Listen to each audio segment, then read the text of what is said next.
I am testing out my new tool. This is a WORX handheld circular saw, I think is what it's called. At any rate, I'm testing it out a little bit, getting used to it. This is really the second power tool I think I've ever used. So this is pretty exciting for me. No, wait, third, I mean, if you count a drill. Yeah, you can count drills. So here we go, we're gonna try this.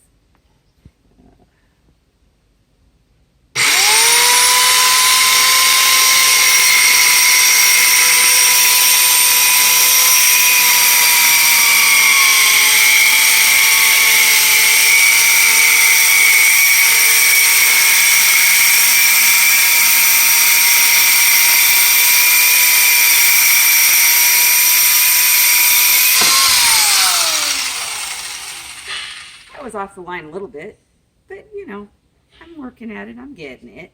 See you later.